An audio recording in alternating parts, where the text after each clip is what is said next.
ಸಚಿವ ಸಂಪುಟ ಸಭೆಯಲ್ಲಿ ಕಬ್ಬು ಬೆಳೆಗಾರರ ಸಮಸ್ಯೆ ಬಗ್ಗೆ ಚರ್ಚೆ ಆಗ್ತಾ ಇದೆ. ಕಬ್ಬು ಬೆಳೆಗಾರರ ಜೊತೆಗಿನ ಮಾತುಕತೆಯನ್ನ ವಿವರಿಸಿದ್ದಾರೆ ಸಚಿವರು. ರೈತರ ಮನವೊಲಿಕೆ ಯತ್ನದ ಬಗ್ಗೆ ಎಚ್.ಕೆ. ಪಾಟೀಲ್ ಅವರು ಉಲ್ಲೇಖ ಮಾಡಿದ್ದಾರೆ ಸಂಪುಟ ಸಭೆಯಲ್ಲಿ.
ಸಂಪುಟ ಸಭೆಯಲ್ಲಿ ಕಬ್ಬು ಬೆಳೆಗಾರರ ಸಮಸ್ಯೆ ಬಗ್ಗೆ ಚರ್ಚೆ ಆಗಿದೆ. ಕಬ್ಬು ಬೆಳೆಗಾರರ ಜೊತೆಗಿನ ಮಾತುಕತೆಯನ್ನ ವಿವರಿಸಿದ್ದಾರೆ ಸಚಿವ ಎಚ್.ಕೆ. ಪಾಟೀಲ್ ಅವರು. ರೈತರ ಮನವೊಲಿಕೆ ಯತ್ನದ ಬಗ್ಗೆ ಉಲ್ಲೇಖ ಮಾಡಿದ್ದಾರೆ. ಸಭೆಗೆ ಬರಲ್ಲ, ಮೊದಲು 3,500 ರೂಪಾಯಿ ದರ ಏರಿಸಿ ಅಂತ ಹೇಳಿದ್ದಾರೆ. ಮತ್ತೊಂದು ಕಡೆ ಇವತ್ತು ಸಂಜೆಯೊಳಗೆ ದರ ನಿಗದಿ ಮಾಡಬೇಕು ಅಂತ ಡಿಮ್ಯಾಂಡ್ ಇಟ್ಟಿದ್ದಾರೆ. ಆ ನಂತರವೇ ಮಾತುಕತೆಗೆ ರೆಡಿ ಇದೀವಿ ಅಂತ ರೈತರು ಹೇಳ್ತಾ ಇದ್ದಾರೆ. ಮನವೊಲಿಸೋದಕ್ಕೆ ಪ್ರಯತ್ನಿಸಿದ್ರು ಕೂಡ ರೈತರು ತಮ್ಮ ಪಟ್ಟನ್ನ ಸಡಿಲಿಸಿಲ್ಲ. ಸಂಪುಟ ಸಭೆಯಲ್ಲಿ ವಿವರಿಸಿದ್ದಾರೆ ಎಚ್.ಕೆ. ಪಾಟೀಲ್ ಅವರು. ನಿನ್ನೆ ಏನೆಲ್ಲ ನಡೀತು ಅಂತ. ಒಂದು ಕಡೆ ಕಬ್ಬು ಬೆಳೆಗಾರರ ಹೋರಾಟ ತೀವ್ರ ಸ್ವರೂಪ ಪಡ್ಕೊಳ್ತಾ ಇದೆ. ಇವತ್ತು ಸಂಜೆ 7 ಗಂಟೆವರೆಗೂ ಟೈಮ್ ಕೊಟ್ಟಿದ್ದಾರೆ, ಡೆಡ್ಲೈನ್ ಕೊಟ್ಟಿದ್ದಾರೆ. ನಮಗೆ ಯಾವುದೇ ಮೀಟಿಂಗ್ ಎಂಥದೂ ಬೇಡ, ಮೊದಲು ನಾವಿಟ್ಟಿರುವಂಥ ಡಿಮ್ಯಾಂಡ್ ಏನಿದೆ ಅದನ್ನ ಫುಲ್ಫಿಲ್ ಮಾಡಿ. ಪ್ರತಿ ಟನ್ ಕಬ್ಬಿಗೆ 3,500 ರೂಪಾಯಿ ದರವನ್ನ ಫಿಕ್ಸ್ ಮಾಡಿ ಅಂತೇಳಿ ಪಟ್ಟು ಹಿಡಿದಿದ್ದಾರೆ. ಎಚ್.ಕೆ. ಪಾಟೀಲ್ ಅವರು ಭೇಟಿ ಕೊಟ್ಟಂತ ಸಂದರ್ಭದಲ್ಲೂ ಕೂಡ ಅವರ ಮನವೊಲಿಸುವಂತ ಪ್ರಯತ್ನ ಮಾಡಿದ್ರು. ಇದಕ್ಕೆ ಸಂಬಂಧಪಟ್ಟಂತೆ ನಾನು ಅಧಿಕಾರಿಗಳ ಜೊತೆ ಮಾತಾಡ್ತೀನಿ, ಮುಖ್ಯಮಂತ್ರಿಗಳ ಜೊತೆ ಮಾತಾಡ್ತೀವಿ, ಆಮೇಲೆ ಸಕ್ಕರೆ ಕಾರ್ಖಾನೆಯ ಮಾಲೀಕರೇನಿದ್ದಾರೆ ಅವ್ರ ಜೊತೆಗೂ ಕೂಡ ಮಾತುಕತೆಯನ್ನು ಆಡ್ತೀವಿ, ಒಂದು ಸ್ವಲ್ಪ ಟೈಮ್ ಕೊಡಿ, ಪ್ರತಿಭಟನೆಯನ್ನ ಹಿಂಪಡೀರಿ ಅಂತೇಳಿ ಅವರ ಮನವೊಲಿಸುವಂತ ಪ್ರಯತ್ನ ಮಾಡಿದ್ರು. ಆದರೆ ಅನ್ನದಾತರು ಆ ಒಂದು ಮನವೊಲಿಸುವ ಪ್ರಯತ್ನಕ್ಕೆ ಸೊಪ್ಪು ಹಾಕಿಲ್ಲ. ಯಾವುದೇ ಕಾರಣಕ್ಕೂ ಕೂಡ ನಾವು ಸಭೆಗೆಲ್ಲ ಬರಲ್ಲ, ಮೊದಲು ನೀವು ನಮಗೆ 3,500 ರೂಪಾಯಿ ದರವನ್ನ ಏರಿಸಿ, ಆ ನಂತರ ಬೇಕಾದ್ರೆ ನಾವು ಸಭೆಗೆ ಬರ್ತೀವಿ ಅನ್ನುವಂಥ ಸಂದೇಶವನ್ನ ಕೊಟ್ಟಿದ್ರು. ಈ ಎಲ್ಲ ವಿಚಾರವನ್ನ ಸಂಪುಟ ಸಭೆಯಲ್ಲಿ ಉಲ್ಲೇಖ ಮಾಡಿದ್ದಾರೆ ಎಚ್.ಕೆ. ಪಾಟೀಲ್ ಅವರು.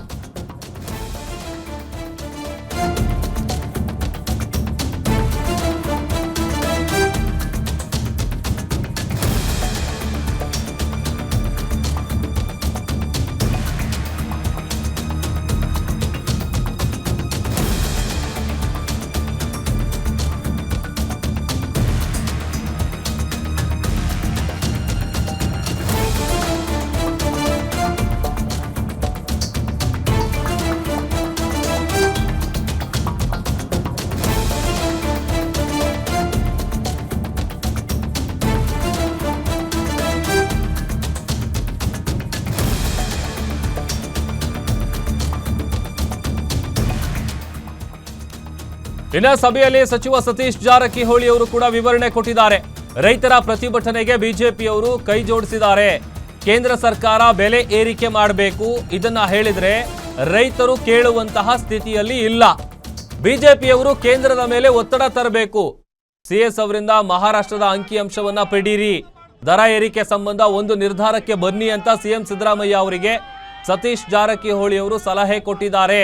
ಪ್ರತಿಭಟನೆಯ ವೇಳೆ ಅಹಿತಕರ ಘಟನೆ ನಡೀಬಾರದು, ರೈತರ ಜೊತೆ ಬಹಳ ಸಂಯಮದಿಂದ ನಡೆದುಕೊಳ್ಳುವಂತೆ ಸೂಚನೆ ಕೊಡಲಾಗಿದೆ ಅಂತ ಗೃಹ ಸಚಿವ ಡಾಕ್ಟರ್ ಜಿ ಪರಮೇಶ್ವರ್ ಅವರು ಕೂಡ ಹೇಳಿದ್ದಾರೆ. ಮತ್ತಷ್ಟು ಡೀಟೇಲ್ಸ್ ಕೊಡ್ತಾರೆ ನಮ್ಮ ಪೊಲಿಟಿಕಲ್ ರಿಪೋರ್ಟರ್ ದುರ್ಗೇಶ್ ನಾಯಕ್ ದೂರವಾಣಿ ಸಂಪರ್ಕದಲ್ಲಿ ಜಾಯ್ನ್ ಆಗಿದ್ದಾರೆ. ದುರ್ಗೇಶ್, ಒಂದ್ ಕಡೆ ರೈತರು ಮಾಡ್ತಾ ಇರುವಂತಹ ಹೋರಾಟ 8ನೇ ದಿನಕ್ಕೆ ಕಾಲಿಟ್ಟಿದೆ. ಇವತ್ತು ಸಂಜೆವರೆಗೂ ಡೆಡ್ಲೈನ್ ಕೊಟ್ಟಿದ್ದಾರೆ. ಮತ್ತೊಂದ್ ಕಡೆ ಸಂಪುಟ ಸಭೆಯಲ್ಲಿ ಈ ವಿಚಾರ ಚರ್ಚೆ ಆಗಿದೆ. ಏನೆಲ್ಲ ಡಿಸ್ಕಷನ್ ನಡೆದಿದೆ?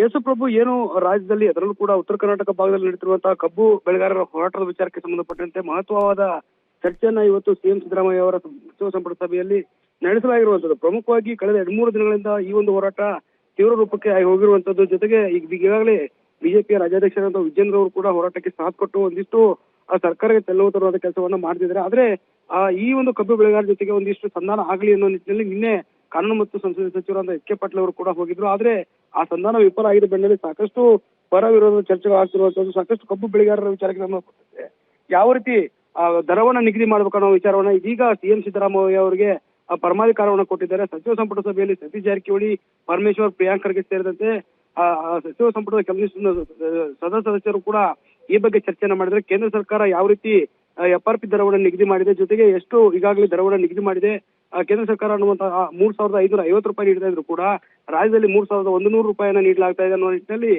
ಸಿಎಂ ಅವರ ಗಮನಕ್ಕೆ ತರುವ ಕೆಲಸವನ್ನ ಮಾಡಿದ್ದಾರೆ. ಜೊತೆಗೆ ಯಾಕೆ 3,100 ರೂಪಾಯಿ ಕೊಡ್ತಿದ್ದಾರೆ ಅನ್ನುವಂಥದ್ದು ಕೂಡ ಚರ್ಚೆ ಆಗಿರುವಂತದ್ದು. ಪ್ರಮುಖವಾಗಿ ಈ ಒಂದು ಏನು ಟ್ರಾನ್ಸ್ಪೋರ್ಟ್ ವಿಚಾರ ಆಗಿರ್ಬೋದು, ಇದರಿಂದ ಸಂಗ್ರಹವಾಗುವಂತ GST ವಿಚಾರ ಆಗಿರ್ಬೋದು, ಎಲ್ಲವೂ ಕೂಡ ಚರ್ಚೆ ಆದ ಬಳಿಕ ಸಿಎಂ ಸಿದ್ದರಾಮಯ್ಯ ಅವರಿಗೆ ಒಂದು ಪರಮಾಧಿಕಾರವನ್ನು ಕೊಟ್ಟಿದ್ದಾರೆ. ಸಿಎಂ ಸಿದ್ದರಾಮಯ್ಯ ಅವರು ಈ ನಿಟ್ಟಿನಲ್ಲಿ ಯಾವ ರೀತಿ ದರವನ್ನ ನಿಗದಿ ಮಾಡಿ ಆದೇಶವನ್ನು ಹೊರಡಿಸ್ತಾರೆ, ಜೊತೆಗೆ ರೈತ ಮುಖಂಡರು ಮತ್ತು ಏನು ಕಾರ್ಖಾನೆಗಳ ಮಾಲೀಕರ ಜೊತೆಗೂ ಕೂಡ ಸಭೆಯನ್ನ ನಡೆಸಿ ಈ ಒಂದು ನಿರ್ಧಾರವನ್ನ ಮಾಡ್ಬೇಕಾಗತ್ತೆ. ಇವತ್ತು ಡೆಡ್ಲೈನ್ ಅನ್ನ ರೈತರು ಕೊಟ್ಟಿರೋದ್ರಿಂದ ಇವತ್ತೇ ಈ ಒಂದು ಆದೇಶವನ್ನ ಸಿಎಂ ಸಿದ್ದರಾಮಯ್ಯ ಹೊರಡಿಸ್ತಾರ ಅಥವಾ 3,550 ರೂಪಾಯಿ ಒಂದು ಏನು ದರವನ್ನ ಕೇಳ್ತಿದ್ರೆ ಆ ದರವನ್ನ ನಿಗದಿ ಮಾಡ್ತಾರೆ ಅನ್ನೋದು ಕೂಡ ಬಹಳ ಮುಖ್ಯವಾಗಿರುವಂತದ್ದು. ಇದೀಗ ಸಿಎಂ ಅವರಿಗೆ ಪರಮಾಧಿಕಾರ ಕೊಟ್ಟಿರೋದ್ರಿಂದ ರೈತರಿಗೆ ಗುಡ್ ನ್ಯೂಸ್ ಸಿಗತ್ತ ಅನ್ನೋದನ್ನ ಕಾದು ನೋಡ್ಬೇಕಾಗತ್ತೆ. Okay, thank you Durgesh.